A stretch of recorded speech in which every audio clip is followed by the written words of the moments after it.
How much further do markets have to fall? Well, in this video, we are going to go through two potential scenarios. One scenario is an estimate of what happens in years that are as bad as they have been thus far in 2022, and what kind of returns would we expect for the next year after the sort of pain that we've been through.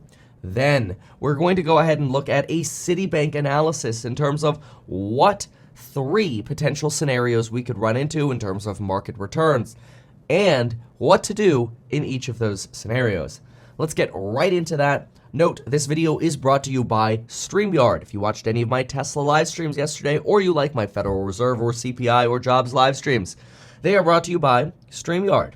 I stream through StreamYard. I can multi-stream. I pin comments up on screen, and honestly, it works all the time. And if you want to learn more, go to metkevin.com/StreamYard in terms of how you can sign up. Absolutely love the streaming software.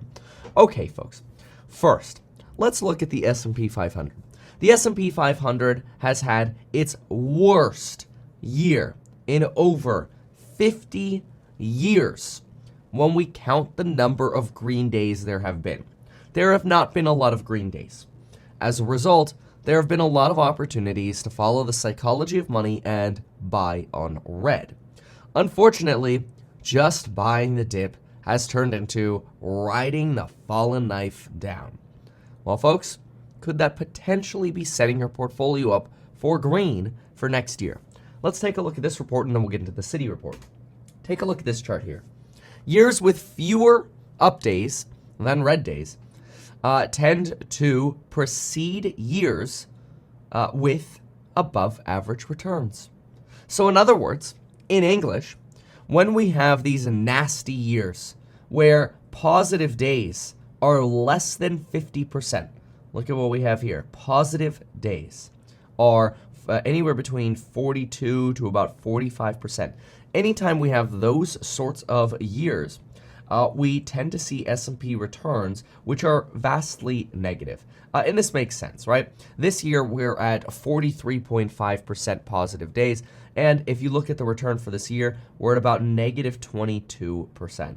When you compare that to the average or the median, you'll see that on average, we're actually down negative 19.7%, so we're down a little bit more than average.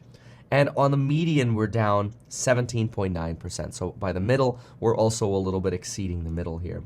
Now, the number of positive periods here has really been once. We've had one positive year, and that was 1982, which is a little bit of a unique year because in 1982 was right sort of at the peak of the Paul Volcker transition, where Paul Volcker's policies were starting to work. So you went from having like the worst stock market crash in a year to a pivot. Ooh, how nice that would be, to basically a large stock market rally towards the end of the year. But outside of that, every single year we have had less positive days than red days has led to a red S&P 500. And not by a little bit. I mean, we're talking about having just maybe 6% fewer green days than red days. And that's led to an average of 19.7% declines. So, what typically happens the year after? And then let's get into those Citibank scenarios. By the way, remember, if you're an accredited investor, househack.com has a deadline coming up on October 31st for you to get the next most amount of call options, warrants. Read the PPM for details on how those work. And those come for free with your investment. All right, S&P returns the following year. Here you go. Look at this. On average, folks, after this sort of red, the 12 months thereafter return on average 12.5%. In the middle, or on the median, 17.3%. We're clearly green most of the time. In fact, we were only red twice. The times we were red were right at the beginning of sort of the inflationary disasters of 1973, right when we left the gold standard, and we had an oil war as well as price control issues. And once again, in 1931 after the Great Depression here. But otherwise, you've had relatively green years thereafter. So if there's any potential sign of hope, it's that, hey, the next 12 months should be better than the last 12 months. Okay, good. A little hopium's always good. So what kind of scenarios do we have from Citibank? All right. In the Citibank baseline scenario, central banks continue to tighten policy through the end of the year and maintain their restrictive stance against inflation. At 6% globally, inflation, double the historic average, remaining uncomfortably high. The global economy, therefore, then continues to lose steam and slows materially as elevated inflation further eats into demand, which if you watched my housing video yesterday, you'll see that we have a massive issue with rental inflation that could last for another year and a half. However, remember also, markets like to find a bottom 6 to 12 months before the bottom of the actual sort of economy, if you will. Anyway, as elevated inflation eats into demand and high policy rates and tighter financial conditions more broadly act to slow growth over the next 5 quarters, we see global growth in this scenario averaging around 2.25%, slightly below a 3% trend, but not abnormally low. Notably, we expect China's growth to accelerate to around 6% next year. Interesting. Excluding China's growth, global growth would be around 1%. So they really see China as an opportunity to provide for offsetting weakness elsewhere. And as a result of their forecast, they believe that global earnings per share, so in other words, on average, earnings per share across the board will contract by about 5%. Well, folks, so you can translate this. If you have a $100 stock today that's trading for a 10 times multiple with a 10 times earnings per share, then a 5% contraction would be a 5% decline in the stock price. That makes sense. To understand this a little bit more relatively, let's say your stock was $200 and it also had $10 of earnings, but it was trading for 20 times earnings.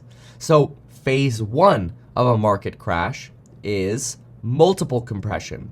Phase 1 is right here. The 20x turns into 10x right here. And then phase 2 is earnings compression. Is how much further does it go down now? So in this case, Citibank is expecting an additional 5% set of pain being possible. In their hard scenario, they suggest that risk appetite and asset prices fall sharply at the end of the year. In other words, the worst could still be ahead of us. Central banks respond by providing liquidity. This is kind of like a United Kingdom disaster, almost suggesting that, asset prices are going to be very slow to recover here. We have liquidity issues. The Fed needs to bail out markets to ensure financial stability. People lose their jobs like Liz Truss lost hers. And as demand falls off and inflation pressures similarly come off the boil, most major economies fall into deep downturns. So this is sort of your nominal downturn scenario. This is your deep downturn scenario here at the bottom with a hard landing and growth near zero. They believe this synchronized global recession, on top of an impact on company profits, would lead to earnings declining by an additional 18%. And corporate earnings could actually decline by as much as 31%, if they were to align with typical recessions, like the last 3 major recessions that we've seen. So that means their estimate of a hard landing of negative 18% might not actually be as severe as the estimate really should be. And so in this sort of scenario, probably don't want to be in the market, but we'll talk about what you want to do in all these various different scenarios. But as you can see here, an 18% decline versus a 5% decline, relatively rough in the hard landing scenario. In the soft landing scenario, inflation for goods falls quickly by the end of the year. That means services could remain high, like, for example, owner's equivalent rents. And this would be consistent with what we're actually seeing in supply chains easing, container prices going from $20,000 a container to $3,500 a container, commodity prices falling like steel, aluminum, copper, lumber. But the surprise is that services spending also quickly falls. And so when services spending falls, you see some inflationary declines here. which could reiterate potentially a soft landing. That way, you have service spending moderating but not collapsing. And the demand for labor in the services sector brings the job market into balance. So maybe not necessarily unemployment skyrocketing, but rather job openings being balanced, having as many job openings as you have people willing and able to work. An added positive, the winter passes without another challenge of a new virus emerging. COVID, they can then maybe relax via its COVID zero policies in China. And central banks begin to ease in 2023, much sooner than we currently expect. The result could be a rising of global EPS and basically a stock market rally. And they suggest that people who would benefit and that stocks that lead the way will be cyclical stocks like growth stocks and tech stocks, and investors hiding in more defensive stocks would miss out. So, how do we cast these three scenarios on a table together? Right here. The implied earnings per share change for the glorious scenario would be 0, but we'd have a stock market rally. Now, they don't particularly give us here how much we think we would see in terms of a rally, and this is where it's nice to go back to this S&P return chart and suggest probably somewhere around a middle between the average and the median there. Let's go with about 15.5% for a rally in this soft landing scenario.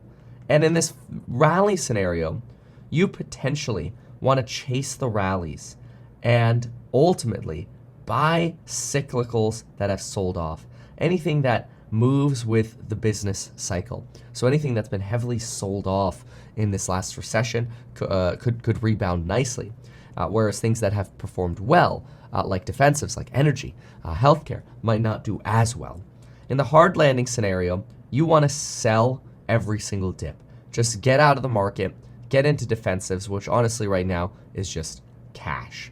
Remember that 24% decline scenario. Citi's current view is that you should actually be buying the dips, that the S&P is potentially going to outperform, but in the near term, defensives will outperform cyclicals. And so if you want to just be an index-based investor, that would be a way to get sort of a diversified approach here. There's nothing necessarily wrong with that. But this gives you a breakdown of 3 potential scenarios and some hopium for the S&P 500 going forward. Which scenario do you think is most likely? And have you gone to mattkevin.com/StreamYard?